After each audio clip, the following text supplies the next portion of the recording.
함께 나아가게 됨을 정말로 감사하고, 또 저에게도 또 저희 가정에게도 정말로 큰 복된 시간입니다. 오늘 우리가 하나님의 말씀을 먼저 읽고 하나님 말씀 나누겠습니다. 이번 주 토라 포션이죠. 하예이 사라의 첫 번째 본문, 첫 번째의 포션이 되겠는데요. 창세기 23장 1절에서 16절까지의 말씀입니다. 창세기 23장 1절에서 16절까지의 말씀입니다. 우리 같이 약속의 말씀 한 목소리로 봉독하시겠습니다. 사라가 127세를 살았으니 이것이 곧 사라가 누린 햇수라. 사라가 가나안 땅 헤브론 곧 기럇 아르바에서 죽음에 아브라함이 들어가서 사라를 위하여 슬퍼하며 애통하다가 그 시신 앞에서 일어나 나가서 헷 족속에게 말하여 이르되 나는 당신들 중에 나그네요 거류하는 자이니 당신들 중에서 내게 매장할 소유지를 주어 내가 나의 죽은 자를 내 앞에서 내어다가 장사하게 하시오. 헷 족속이 아브라함에게 대답하여 이르되 내 주여 들으소서. 당신은 우리 가운데에 있는 하나님이 세우신 지도자이시니 우리 묘실 중에서 좋은 것을 택하여 당신의 죽은 자를 장사하소서. 우리 중에서 자기 묘실에 당신의 죽은 자 장사함을 금할 자가 없으리이다. 아브라함이 일어나 그 땅 주민 헷 족속을 향하여 몸을 굽히고 그들에게 말하여 이르되 나로 나의 죽은 자를 내 앞에서 내어다가 장사하게 하는 일이 당신들의 뜻일진데 내 말을 듣고 나를 위하여 소알의 아들 에브론에게 구하여 그가 그의 반머리에 있는 그의 막벨라 굴을 내게 주도록 하되 충분한 대가를 받고 그 굴을 내게 주어 당신들 중에서 매장할 소유지가 되게 하기를 원하노라 하매 에브론이 헷 족속 중에 앉아 있더니 그가 헷 족속 곧 성문에 들어온 모든 자가 듣는 데서 아브라함에게 대답하여 이르되 내 주여 그리 마시고 내 말을 들으소서. 내가 그 밭을 당신에게 드리고 그 속의 굴도 내가 당신에게 드리되 내가 내 동족 앞에서 당신에게 드리오니 당신의 죽은 자를 장사하소서. 아브라함이 이에 그 땅의 백성 앞에서 몸을 굽히고 그 땅의 백성이 듣는 데서 에브론에게 말하여 이르되 당신이 합당히 여기면 청하건대 내 말을 들으시오. 내가 그 밭값을 당신에게 주리니 당신은 내게서 받으시오. 내가 나의 죽은 자를 거기 장사하겠노라. 에브론이 아브라함에게 대답하여 이르되 내 주여 내 말을 들으소서. 땅값은 은 400세겔이나 그것이 나와 당신 사이에 무슨 문제가 되리이까. 당신의 죽은 자를 장사하소서. 아브라함이 에브론의 말을 따라 에브론이 헷 족속이 듣는 데서 말한 대로 상인이 통용하는 은 400세겔을 달아 에브론에게 주었더니. 아멘. 이번 주에 우리 토라 포션 제목이 하예이 사라라고 하는 제목인데요. 사라의 누린 햇수 혹은 뭐 예전 성경에서는 사라의 향년이라고 하는 그런 제목의 말씀입니다. 여러분은 향년이 어떻게 두십니까? 그걸 묻는 것 자체가 사실은 그렇게 물으면 안 되죠. 향년이라고 하는 것은 이제 돌아가신 분들에게만 쓰는 말이기 때문에요. 예전에 몇 년 전에 어떤 그 TV 프로그램에서 그 여자 아이돌 가수가 막 이렇게 나왔을 때 향년 19세 뭐 이렇게 썼다가 팬들이 다 들고 일어나가지고 어떻게 우리 누구누구를 이렇게 향년이라고 쓸 수가 있냐. 방년을 잘못 쓴 것이죠. 향년이라고 하는 것은 이제 누린 햇수라고 하는 그런 뜻인데, 하예이라고 할 때 이 하예이는 히브리 말로는 이제 존재하다라고 하는 뜻인, 뭐 살다, 존재한다 이런 뜻인 그 하야라고 하는 동사에서 나온 말이라고 합니다. 그래서 사라가 살다, 사라의 삶, 이것을 이제 이야기를 하고 있습니다. 근데 사라가 이제 죽었다는 이야기인데 사라가 살았다는 말로 이렇게 표현을 하고 있어요. 이게 굉장히 좀 역설적인 그런 지혜가 담겨 있는 또 토라의 이야기라고 할 수가 있겠습니다. 그래서 우리가 산다라고 하는 것에 대하여서 다시 한번 성경은 우리에게 질문하고 계십니다. 그래서 요한계시록 3장 1절에서도 사대 교회의 성도들에게 성령께서 말씀을 하시죠. 너희가 살아있다라고 하는 이름은 가졌으나 실은 죽은 자다라고 하는 그런 말씀을 하십니다. 우리가 정말 살았다라고 하는 것이 무엇인가? 우리가 정말 산다라고 하는 것이 무엇인가? 내가 정말 살아있는 횟수가 얼마나 되는가? 이것을 다시 한번 주님께서 우리에게 물으십니다. 그래서 우리의 향년에 대해서 물으시는 것이죠. 나는 어떻게 살 것인가? 라고 하는 것에 대한 질문이기도 합니다.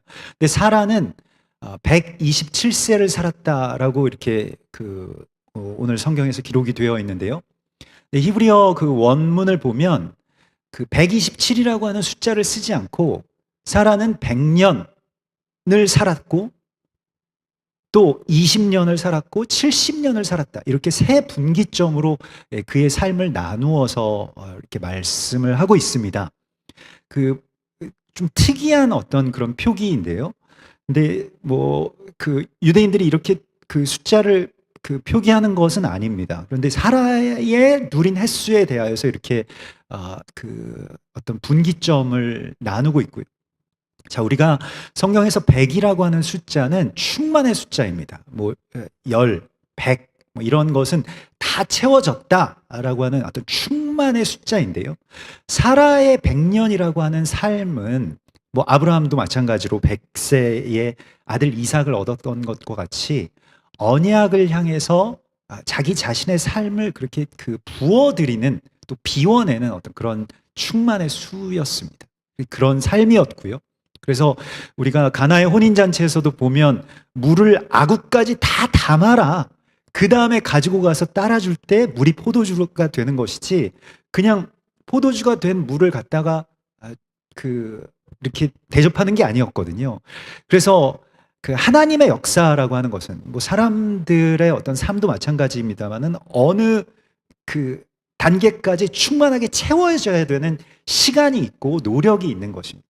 그래서 우리가 악기를 연주하시는 분들이나 이렇게 운동을 하시는 분들도 이렇게 조금씩 느는 것도 있지만 어느 때에는 전혀 어떤 정책이라고 하죠. 아무것도 이렇게 늘지 않고 아무것도 안 되는 것처럼 보이지만 그럼에도 불구하고 거기에서 계속 어떤 시간과 노력과 자신의 혼을 쏟아 넣으면 그 다음에 확 올라가는 그 지점이 있다는 것이죠. 그래서 100이라고 하는 숫자가 그렇게 확 올라가기 전까지 기다리고 준비하는 어떤 그런 숫자였다는 것입니다. 그리고 20년이라고 하는 세월을 살았다 이렇게 되어 있는데요. 20이라고 하는 숫자는 우리도 그렇게 생각을 합니다만은 장성함에 이른 것입니다. 장성함의 분량에 이른다. 그리스도 예수의 장성함의 분량에 이르렀다라고 하는 그런 숫자가 되겠고요. 또 이 장성함이라고 하는 것은 정말로 자신의 어떤 20대의 어떤 힘 이런 것들을 하나님 앞에 드리고 정말 힘을 다하고 충성을 다해서 하나님을 사랑하고 섬기고 또 자기 남편인 아브라함을 정말로 주라고 이렇게 받드는 어떤 그러한 사라의 모습을 우리가 보게 됩니다. 그래서 그렇게 100년과 20년을 살았고 마지막에 7년을 살았다라고 되어 있는데요. 이 7이라고 하는 숫자는 다 아시다시피 완전수이기도 하고 또 히브리 말로 쉐바라고 하는 것은 이제 언약을 뜻하는 그런 말이 되겠습니다. 그래서 쉐바를 7이라고 하는 숫자로 쓰기도 하지만 언약이라고 하는 그런 숫자로 쓰기도 합니다. 그래서 부엘세바, 밧세바 다 언약을 뜻하는 그러한 단어이라고 할 수가 있겠는데요. 그래서 이 마지막 7회라고 하는 것은 사라의 언약이 성취되는 것을 위해서 채워 넣은 시간입니다. 그래서 언약을 찾고 언약을 붙드는 그 삶이 이 7번째 또 우리의 어떤 마지막 단계에 또 다음 단계에 살아야 할 그런 시간이라고 주께서 말씀을 하시고 있습니다. 그래서 우리가 정말로 하나님께서 어떤 언약을 아브라함에게 주셨는지 그리고 아브라함의 가정과 또 아브라함의 그 아내인 사라와 그의 자녀들에게 어떤 언약을 주셨는지에 대하여서 성경은 우리에게 먼저 많은 정말로 하늘의 별과 같은 많은 자식들을 주겠다라고 하는 말씀과 또 이 땅을 줄 것이다라고 하는 이 두 가지의 언약을 주시죠. 그래서 사라의 죽음을 통해서 사라의 삶과 죽음, 그 하예이라고 하는 사라의 삶과 죽음을 통해서 성취된 것이 무엇이냐면 첫 번째가 막벨라 굴을 사게 된 것입니다. 그 막벨라 굴이라고 하는 것이 그냥 동굴인데요. 근데 그 동굴 뭐 그렇게 뭐 아주 뭐 작은 동굴은 아니고 꽤 큰 규모의 동굴입니다만 지금도 이스라엘의 그 헤브론 지역에 가보면 이 막벨라 굴에 들어갈 수 있죠. 때때로는 이제 팔레스타인과 관계가 좋지 않으면 거기 굉장히 헤브론이 분쟁 지역이기 때문에 거기 굉장히 아주 그 반유대주의가 아주 극성입니다. 그래서 되게 위험한 곳으로 분류되는 곳이에요. 그 팔레스타인 지역 가운데서도. 그래서 뭐 테러도 많이 일어나고 뭐 유대인들에 대한 공격도 많이 일어나는 그런 지역 가운데 하나입니다. 근데 이 헤브론에 있는 막벨라 굴을 아브라함이 드디어 사게 되었다라고 하는 것은 약속의 땅의 가장 중요한 어찌 보면 문을 여는 그 일을 지금 할 수 있게 되는 것입니다. 사라의 죽음으로 말미암아서 그 신부의 죽음이 열어낸 것은 바로 약속의 땅의 문입니다. 그래서 막벨라라고 하는 그 이름이 이중, 더블, 영어로는 뭐 더블이고요. 이중이라는 그런 뜻을 갖고 있습니다. 그래서 이중의 문이라는 거예요. 그래서 그냥 무덤인데 평범한 사람들이 보기에는 무덤이지만 그러나 막벨라 굴은 그 무덤임과 동시에 무덤의 그 동굴 입구임과 동시에 에덴으로 들어가는 입구라고 그렇게 알려져 있습니다. 그래서 에덴으로 들어간다라고 하는 것에 대해서 아담과 하와가 그 에덴에서 쫓겨난 이후에 그 이후부터 인류는 계속해서 그 에덴의 회복에 대한 사명과 그런 그 바램을 갖고 있었죠. 그래서 아담과 하와가 어디에 묻혔는가? 막벨라에 묻혔다는 거예요. 이 히브리인들의 뭐 어찌 보면 전승입니다마는 막벨라에 묻혀 있고, 그래서 막벨라를 아브라함이 얻은 것은 에덴의 회복을 여는 그런 열쇠를 여는 것과 같았다.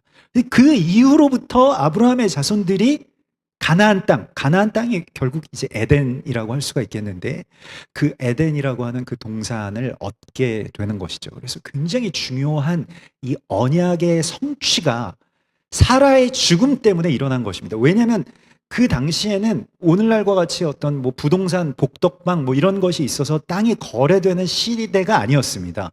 고대 사회에 있어서 이 땅이라고 하는 것은 그 파는 게 아니었습니다. 팔 수가 없게 되어 있고요.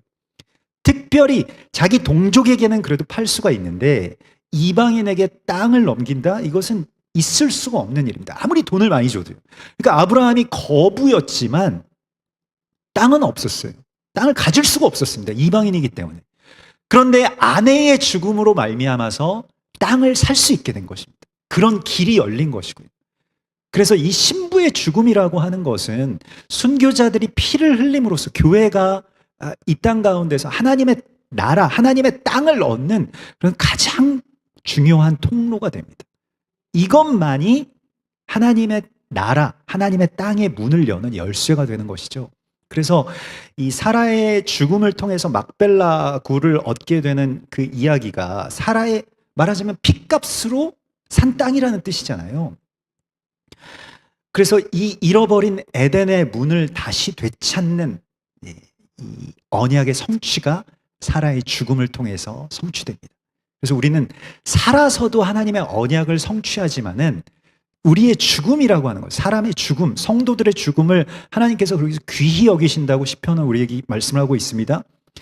그 죽음을 통해서 이루어낸 이 놀라운 이야기가 오늘 이제 펼쳐지게 되는 것이죠. 그래서 우리가 핏값으로 무덤을 산 이야기, 여러분들 굉장히 익숙하시죠? 우리는 또 신약 성경을 알기 때문에. 그래서 그리스도 예수의 핏값으로 토기장이의 밭을 사게 되죠. 그러니까 가론 유다가 그것을 남겨두고 죽습니다.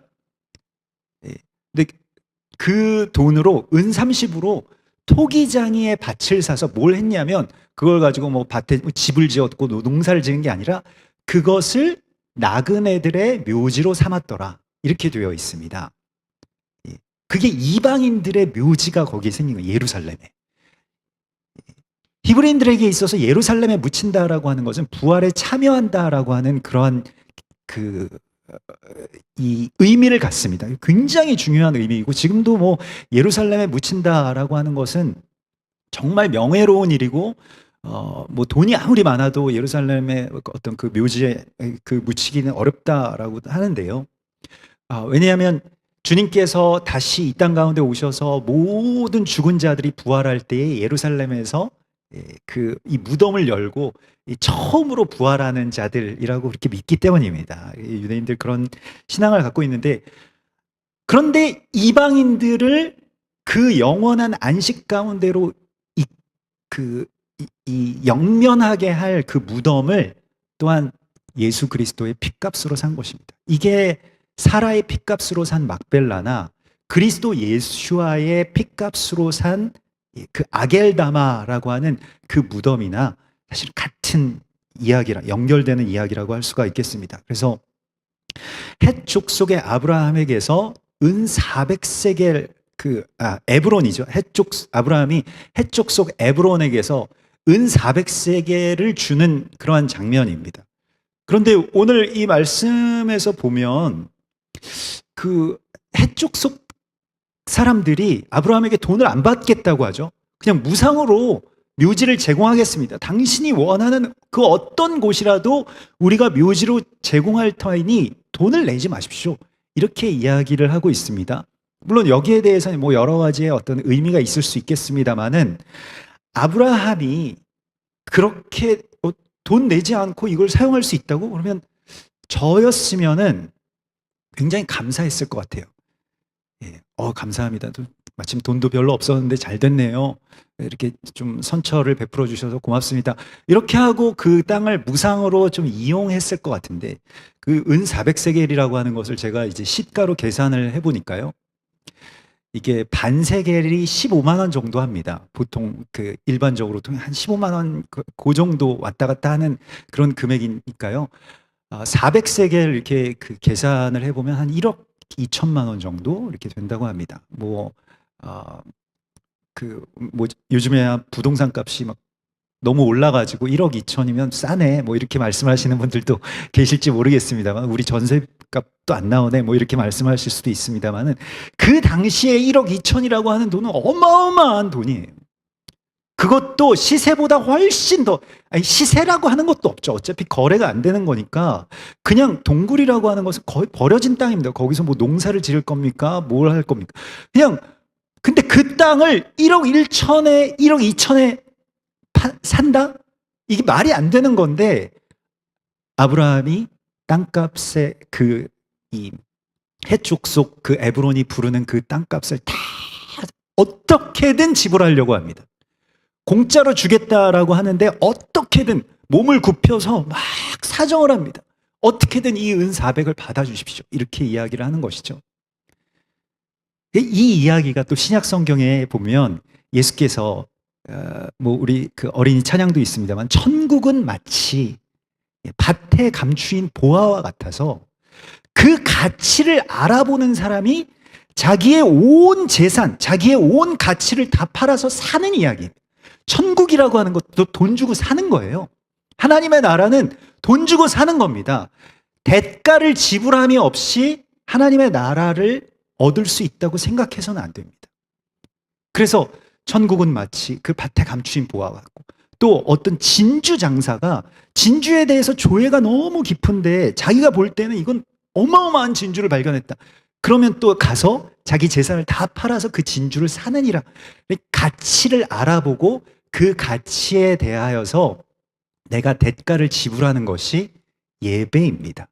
예배라고 하는 것은 나의 가치를 하나님의 가치로 바꾸는 거예요. 그래서 예수님께서는 그 가치가 바뀌는 지점에 예배가 있음을 계속해서 말씀을 하시고요. 돈도 마찬가지예요. 돈이라고 하는 것이 모든 가치의 척도인 이런 세상에서 우리가 살고 있습니다만은, 예수님께서는 어떻게 말씀하셨냐면 그 돈이 있으면 돈으로 친구를 사라, 이렇게 말씀을 하셨습니다. 불의한 재물로 친구를 사라, 이렇게 말씀을 하셨습니다. 하나님의 나라는 사는 것입니다. 대가를 지불하고 사는 것입니다.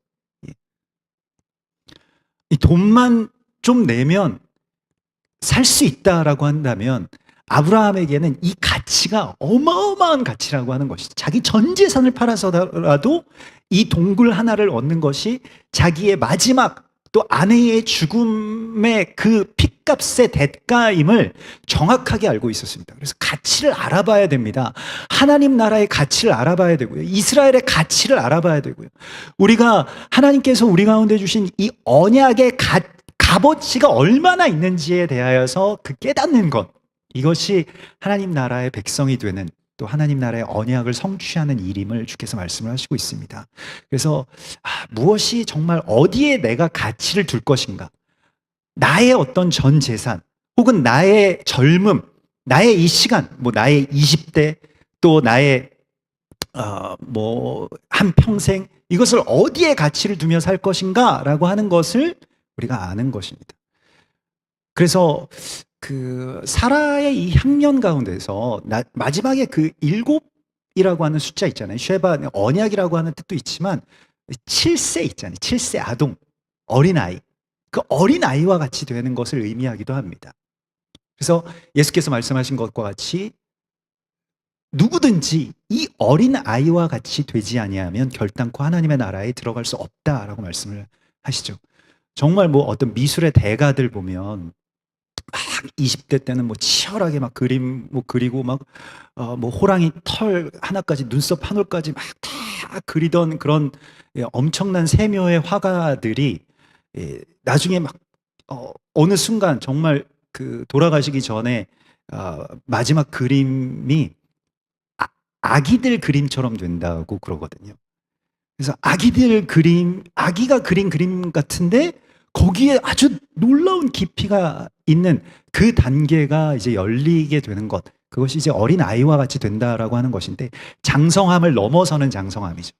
정말로 하나님의 언약 가운데서 우리가 어린아이같이 기뻐하고 기대하고 또 내 모든 걸 다 내서라도 이걸 내가 정말로 붙들 거야 라고 하는 그 어린아이의 마음을 우리가 가지라고 말씀을 하시고 있는 것입니다. 그래서 아브라함이 정말로 헷 족속 앞에서 자기 정말 어린아이와 같이 이 노년의 아브라함이 몸을 굽히는 것을 우리가 보게 되고요.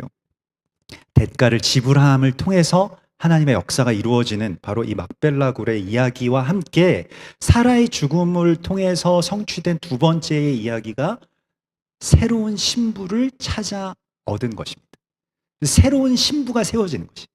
그러니까 어떤 한 사람이나 세대의 죽음이라고 하는 것은 어떤 분기점이 있어요. 그래서 그 뭐 한국 교회도 이 뭐 100주년이 넘어섰고, 또 한국 교회 뭐 부흥의 주역이셨던 그 얼마 전에 이제 조윤기 목사님도 하나님께로 돌아가셨고, 그런 어떤 분기점들이 있죠. 그런데 그 분기점 가운데서 하나님께서 우리 가운데 말씀하시는 것은 그분들이 그냥 소멸되신 것이 아니라 그분들의 죽음이라고 하는 것은, 그분들의 끝이라고 하는 것은 새로운 신부의 시작점이라고 하는 것입니다. 새로운 예배와 새로운 기도와 새로운 하나님의 성령의 부흥의 역사의 시작점이 또한 준비되고, 또 그것을 우리가 찾아내야 될 사명이 우리 가운데 있는 것입니다. 근데 신부는 그냥 갑자기 어느 날 내가 신부입니다라고 나타나는 것이 아니고, 이 신부를 찾기 위해서 정말 많은 그 애를 쓰는 그런 충성이 있었음을 우리가 보게 됩니다. 그래서 아브라함은 이제 늙어서 그 800km 정도 되는 그 거리를 갈 수가 없었어요. 그러니까 하나님께서 예비하신 그 언약의 신부를 찾는다라고 하는 것에 대해서 자기가 체력이 되질 않았습니다. 그때 아브라함의 평생 동역자라고 할 수 있는 늙은 종이 이제 등장하죠. 그래서 엘리에셀이라고 하는 이 다메섹 사람으로 알려져 있는데, 다메섹은 이제 지금 터키 그 아래에 있는 어떤 다마스쿠스, 지금 레바논 그 정도 지역의 어떤 이방 땅입니다. 이방 사람인데, 아브라함이 이스마엘 태어나기 전까지는 자기 아들로 삼았던 사람이죠. 근데 그 엘리에셀이, 그 늙은 종이 이제 이 여정을 하는 내용이 오늘 본문 이후에 쭉 펼쳐지게 됩니다. 그래서 굉장히 장황하고 길게 그렇게 그런 과정들이나 거기에서 어떤 대사가 오고 갔는지, 또 어떤 그런 밀고 당김이 있었는지, 이런 이야기들이 나오게 되는데요. 결국에 그래서 리브가라고 하는 신부를 찾고 또 리브가를 세우죠. 리브가는 이삭이 모리아산에서 하나님께 바쳐질 때 태어난 딸입니다. 그러니까 이게 우리가 창세기 본문을 보면 아브라함이 이삭을 모리아산에서 바치고 여호와 이레의 하나님을 만난 이야기와 리브가의 족보가 같이 연결되어 있습니다. 그래서 하나님께서 예비하신 신부를 이제 찾아 나서는 그런 여정이 되겠고요. 그래서 그 여정 끝에 리브가라고 하는 지금 이 새로운 신부, 새로운 아내를, 이삭의 아내를 이렇게 찾게 되는 것이죠. 그 리브가를 찾아냈던 그 엘리에셀이 여기에 뭐 어떻게 보면 주역으로 나오게 되고요. 이 엘리에셀이라고 하는 말은 그 에제르라고 하는 것이 이제 돕다, 뭐 원조하다, 힘을 그렇게 불어넣다 이런 뜻입니다. 그래서 이게 그 앞에는 이제 엘이 붙기 때문에 엘 에제르 뭐 이렇게 되는데 이게 붙여서 이렇게 발음하다 보면 엘리에셀 이렇게 되는데요. 근데 하나님의 도우심이라고 하는 뜻도 되고요. 또 다른 뜻은 하나님을 돕는 자라고 하는 뜻도 됩니다. 그래서 우리가 어린아이의 그 시절에서는 하나님이 우리를 계속 도와주셔야만 했죠. 그런데 신앙의 장성한 분량에 이르러서는 하나님을 돕는 자가 됩니다. 주를 돕는 자가 돼요.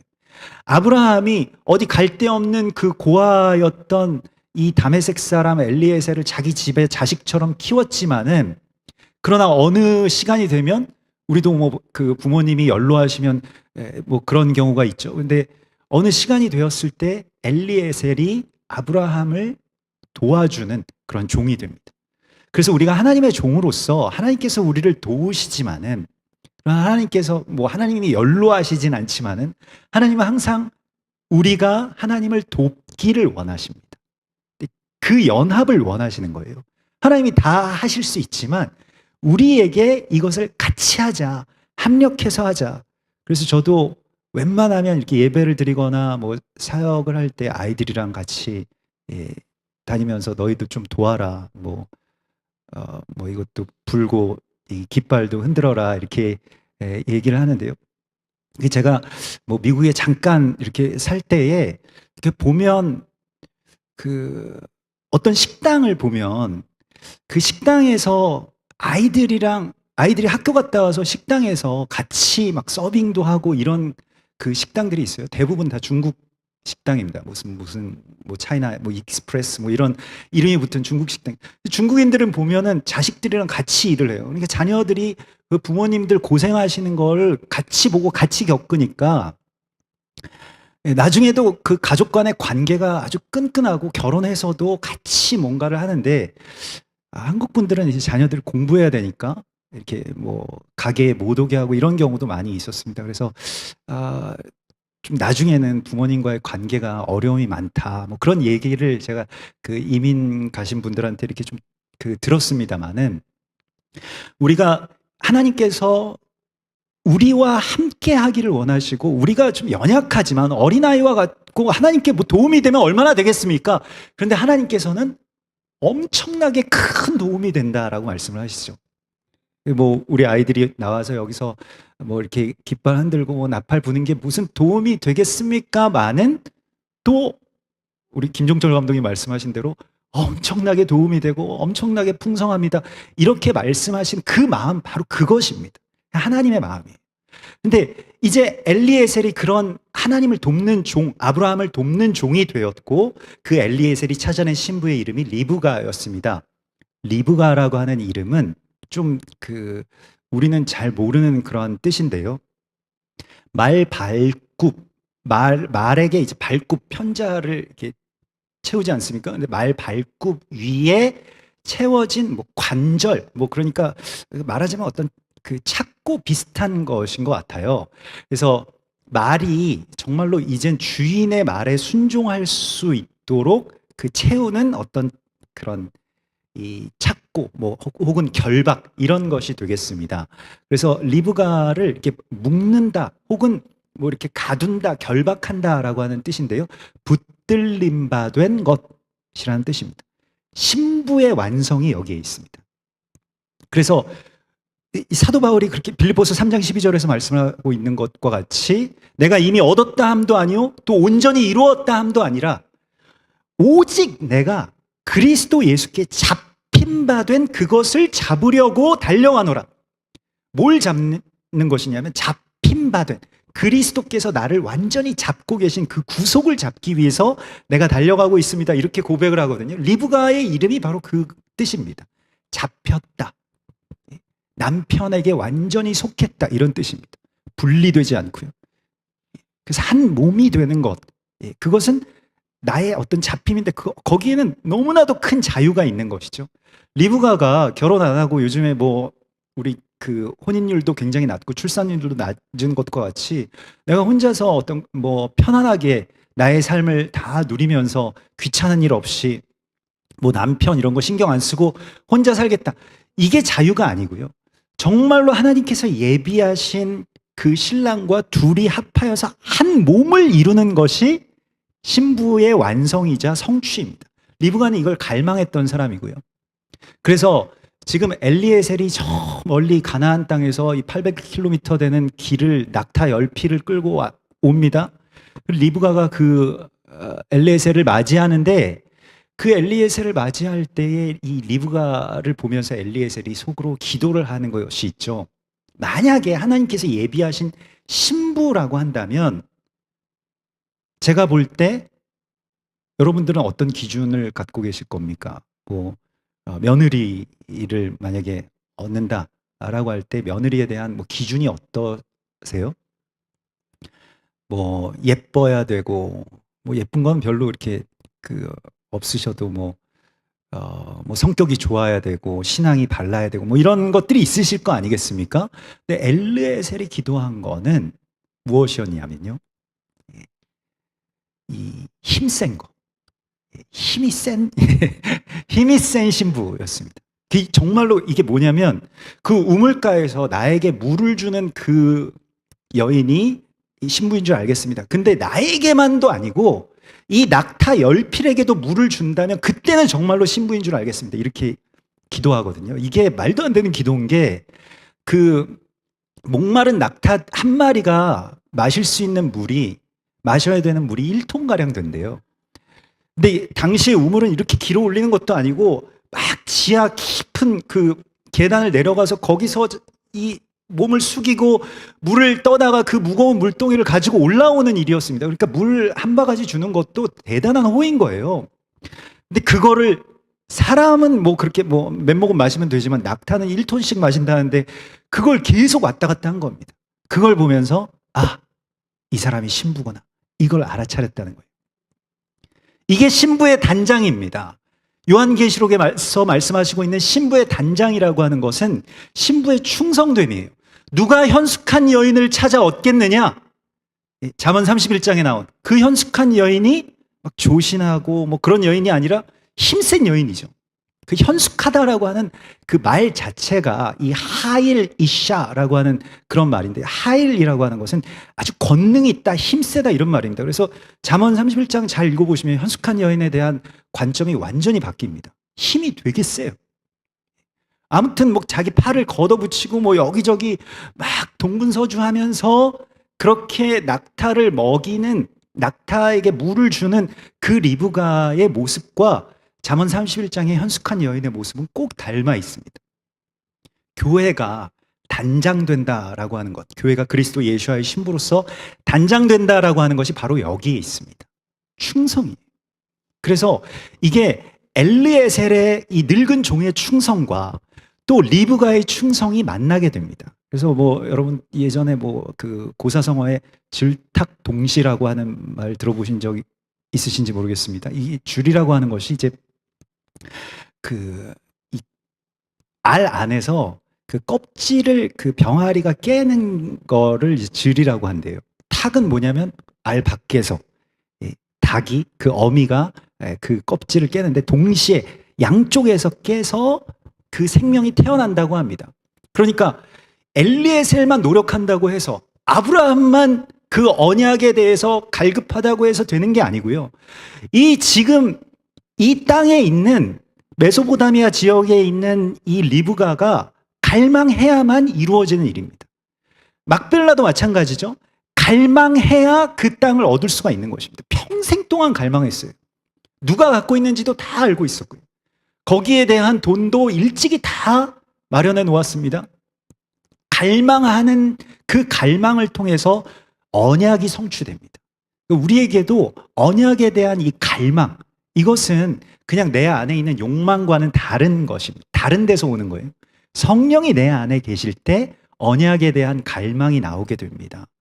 그래서 우리가 그 갈망을 갖고 이 거룩한 언약의 성취자로서, 그러한 신부로서 단장하라고 말씀을 하시고 있습니다. 그래서 베드로전서 3장 3절에서도 보면 너희의 단장은 머리를 꾸미고 금을 차고 아름다운 옷을 입는 외모로 하지 말고 오직 마음의 숨은 사랑을 온유하고 안정한 심령에 썩지 아니할 것으로 하라. 이는 하나님 앞에 값진 것이니라. 이게 그래서 오직 마음의 숨은 사랑을 온유하고 안정한 심령에 썩지 아니할 것으로 하라. 되게 좋은 말인데 무슨 말인지 이해가 저는 잘 안 되거든요. 근데 그 다음 구절에 보니까 사라가 아브라함을 주라 한 것 같이. 사라가 아브라함이 물론 대단한 사람이었겠지만은 매번 막 자기 자신을 아내라고 남편이라고 하지 말고 오랍이라고 하라 이러면서 막 빼앗길 뻔도 하고 막 여러 가지 어떤 실수도 많았죠, 아브라함이. 근데 사라가 아브라함에게 주라 하여 순종한 것 같이 하라. 이게 신부의 단장이다, 이렇게 말씀을 하고 있습니다. 순종이라고 하는 것은 일종의 결단인 것이지 내가 그럴만해서 그렇게 하는 것이 아닙니다. 순종을 하게 되면 그때 하나님의 그 귀한 역사가 일어나는 것이죠. 물론 남편과 아내와의 어떤 그런 관계에서는 오늘날에 좀 우리는 좀 시각이 다른데 이렇게 말씀하실 수 있겠어요. 거기에 대해서 제가 말씀드리는 것은 아닙니다. 그러나 그리스도 예수와 교회의 관계에 있어서 교회가 예수님보다 앞서거나 예수님의 머리 위에 있다라고 한다면 이건 뭔가 잘못된 것입니다. 이렇게 되어서는 안 되는 것이죠. 언약의 성취는 교회가 그리스도를 주라고 시인할 때에 이루어지는 것입니다. 근데 그게 당연한 것 같은데, 사실은 예수 그리스도를 주라 시인하는 건 당연한 것 같은데 실제의 삶 속에서는 그렇게 쉽지가 않은 것 같습니다. 그래서 우리가 리브가를 얻을 때에 그 반세겔 무게의 금 코걸이를 이제 주는 장면이 나오거든요. 엘리에셀이 거기서 반세겔이라고 하는 것이 성소의 가장 거룩한 세겔, 반세겔을 드리라라고 하는 말씀이 나중에 보면 이제 출애굽기 30장에 나옵니다. 그걸 생명의 속전이라고 부르고요. 그리고 이게 셰켈 하코데시라고 불리우는 거룩한 셰켈, 반세겔을 드리라, 이렇게 말씀하고 있습니다. 그 반세겔을 드리는 의미가 무엇이냐면 이스라엘 백성들은 핏값으로, 어린 양의 핏값으로 사셨다는 거예요.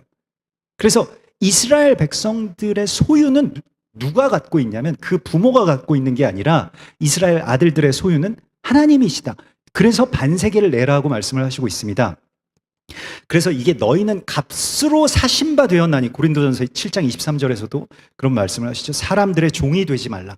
그래서 이제는 주님께서 우리를 값을 주시고 지불하시고 핏값을 주시고 사셨기 때문에 거기 코걸이라고 하는 것이 정말로 우리가 코 꿰었다 이런 표현이 있는 것과 같이 나는 주님께 완전히 속한 사람입니다. 주님이 나를 값으로 주시고 사신 자입니다 라고 하는 것을 고백하는 바로 그러한 것을 말합니다. 그래서 나중에는 이제 이게 성전세라고 불리워지기도 했고요.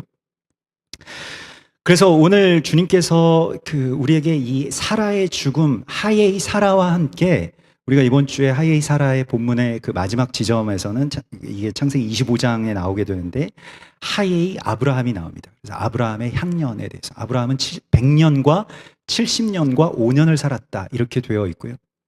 이 100이라고 하는 숫자는 아까 전과 동일하겠습니다만은 충만의 숫자이고, 70이라고 하는 숫자는 성경에서, 특히 구약에서는 이방의 숫자입니다. 그러니까 이방인들을 위해서 열방의 숫자를 70이라고 하는 숫자로 많이 표현하고요. 대속죄일에 제사장이 70마리의 숫소를 하나님께 드리는데 이방을 위해서 속죄하면서 드립니다. 그래서 이 70이라고 하는 숫자가 되어 있고요.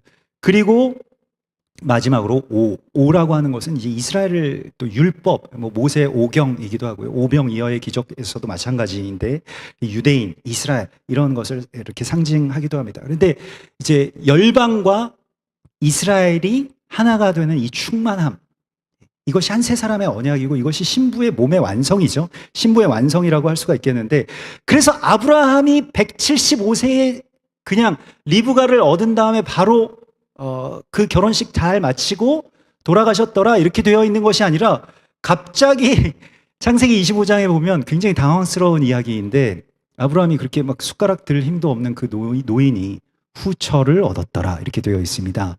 그래서 후처를 얻어서 그냥 이렇게 뭐 자기 뭐 수발해달라고 얻은 게 아니라 자식을 여섯을 낳습니다. 예. 뭐 시간적인 배열이 아니라고 하더라도 여기에 그 이야기가 있고 그 다음에 자식 여섯을 낳고 그 자식 여섯을 다 열방으로 파송한 뒤에 죽습니다. 그래서 이 아브라함의 후처라고 하는 것은 나중에 모세가 구스 여인을 얻은 것이나 비슷한 것인데, 구스는 이제 이디오피아를 말하는 거, 이디오피아 지역이고요. 그래서 아브라함이 이 마지막 아브라함의 언약의 성취가 뭐였냐라고 하면 이방의 남은 자들의 씨를 심은 것이었습니다. 그래서 아브라함의 씨, 아브라함의 아들들이 이방으로 파송돼요. 그두라라고 하는 이름이 케투라라고 해서 이것은 하나님께 드리는 향연을 말합니다. 향기, 분향단의 향연을 케투라라고 하거든요. 근데 그 기도의 향을 갖고 있는 이 이방의 자녀들을 동방으로 다 파송합니다. 아브라함이 그 여섯 아들의 이름들도 굉장히 중요한 의미들이 있습니다만은, 아무튼 그 여섯 아들에게 보석을 하나씩 주면서 자기의 선물, 보석을 주었다라고 하는 말은 오늘 본문에 있습니다만 25장에 나옵니다만은 그 뒤에 나오는 이야기는 이제 미드라시 전승 중에 하나인데, 거기에서 이런 말을 했다고 합니다. 언젠가 메시아가 오실 것인데 그때에 너희에게 준 이 보석들이 밝게 빛날 거다. 그러면 너희도 그때 이 땅으로 돌아오게 되고 우리와 함께 예배하게 될 것이다 라고 하는 그런 말을 하면서 그들을 파송했다고 합니다. 그래서 파송된 그 여섯 아들들이 열방으로 가서, 특별히 이 동방이라고 일컬어지는 그 동쪽으로 가서 우상 숭배하는 왕들을 몰아내고 하나님의 어떤 그 시간을 기다리는 그러한 나라가 되었다라고 그런 전승이 있습니다. 물론 그런 전승을 우리가 다 믿을 수는 없습니다만은 신약 성경 마태복음 2장에 나오는 예수님의 나심을 예루살렘에 있는 모든 유대인들보다 먼저 알고 준비했던 동방의 박사들의 이야기를 우리가 또 기억하게 됩니다. 그래서 동방에 심겨져 있는, 이게 다 한 세 사람의 언약을 우리 가운데 말씀을 하시고 있거든요. 그래서 결국에는 아브라함의 죽음, 아브라함의 향년, 아브라함의 삶이라고 하는 것은 그의 죽음을 통해서 뭘 성취했는가? 모세도 마찬가지고 아브라함도 마찬가지고 이 한 세 사람의 언약을 성취한 것입니다. 그래서 아브라함이 죽었을 때에 막벨라 굴에 묻히게 되었더라 이렇게 되어 있고, 아브라함이 막벨라 굴에 묻혔을 때 놀랍게도 아들인 이삭만 와서 장례를 지낸 것이 아니라 전에 집에서 쫓겨났던 이스마엘이 와서 같이 장례 예배를 드립니다. 이게 아브라함의 영면, 안식이었습니다. 아브라함의 막벨라는 결국에는 이 전에 원수되었던 이 아들들이 같이 하나가 되고, 전에 내가 내보냈던 그 자녀가 다시 나의 자녀가 되고, 여기에 참된 쉼이 있는 거예요. 하나님께서 우리가 하나님을 쉬시게 하는 자, 하나님을 돕는 자가 된다라고 하는 것은 바로 이것입니다. 전에 원수되었던 이 형제가 하나 되는 것입니다. 우리가 지난 10월 13일이었을 겁니다. 메시아닉 유대인을 위한 기도, 거기에서 아랍인 50명과 또 유대인 50명, 100명이 모여서 초막절 예배를 드렸다. 놀라운 일이지 않습니까? 그리스도 예수 안에서 이 일이 성취가 되는 거예요. 저는 원수되고 그 사람들 서로 사람 취급을 안 합니다. 정말 철천지 원수인데, 그런데 하나가 되고 또 그 아셸 목사님이 또 데미안 목사님과 함께 이렇게 이 장난도 치고, 이게 정말 어린 양과 사자가 함께 뒹굴며 장난하는 그런 모습이거든요. 이게 막벨라입니다. 이것을 성취하라고 주께서 우리를 부르시고, 또 우리의 남은 삶, 남은 살아있는 향년이 이러한 주님의 언약의 성취가 되기를 간절하게 소망합니다. 우리 같이 기도하겠습니다. 주여 감사합니다. 우리들 참으로 주님께서 우리의 삶을 받으시고, 또 우리의 삶을 통해서 신부를 찾아내고, 또 신부를 세우며, 또 주님의 현숙한 신부가 되게 하실 줄을 믿습니다. 주님, 우리가 하나님의 땅의 가치를 알아보는 자가 되게 하여 주시옵소서. 이스라엘 땅의 가치를 알아보는 자가 되게 하여 주시옵소서.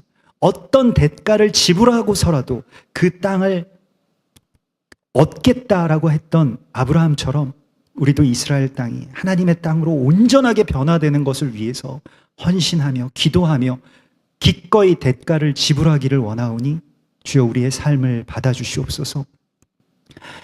또한 한 세 사람의 언약이 성취되는 그 자리에 주님의 안식이 있다고 말씀하셨사오니 주여 우리의 삶 속에서 전에 원수되었던 자가 그리스도 예수 안에서 이제는 한 형제가 되고 함께 한 몸을 이루게 되는 그러한 주님의 언약을 성취하여 주시옵소서. 거룩하신 예수와 메시아의 이름으로 감사하며 기도드리옵나이다. 아멘.